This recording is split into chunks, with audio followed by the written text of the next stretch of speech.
The situation in the Middle East is growing more dire by the hour. The war in Gaza is raging and risks spiraling throughout the region. Divisions are splintering societies, tensions threaten to boil over.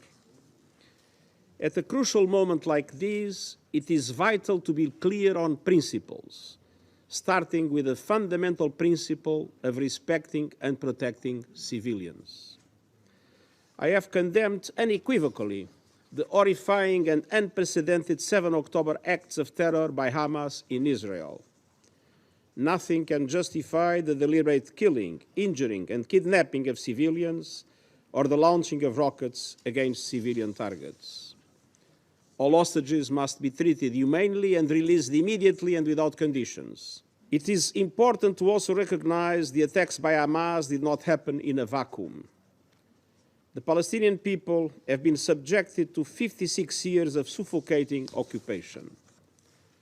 They have seen their land steadily devoured by settlements and plagued by violence, their economy stifled, their people displaced, and their homes demolished. Their hopes for a political solution to their plight have been vanishing.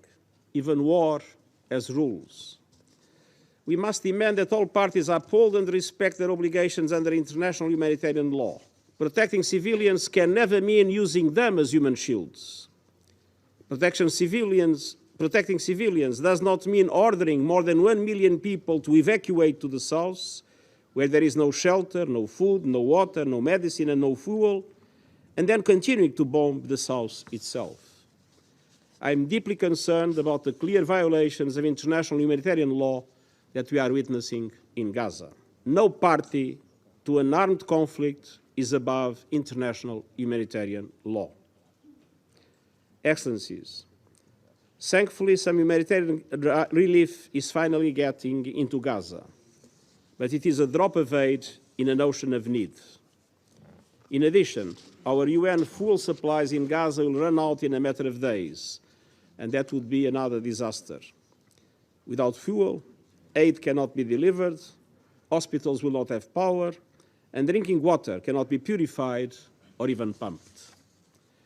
The people of Gaza need continuous aid delivery at a level that corresponds to the enormous needs, and that aid must be delivered without restrictions.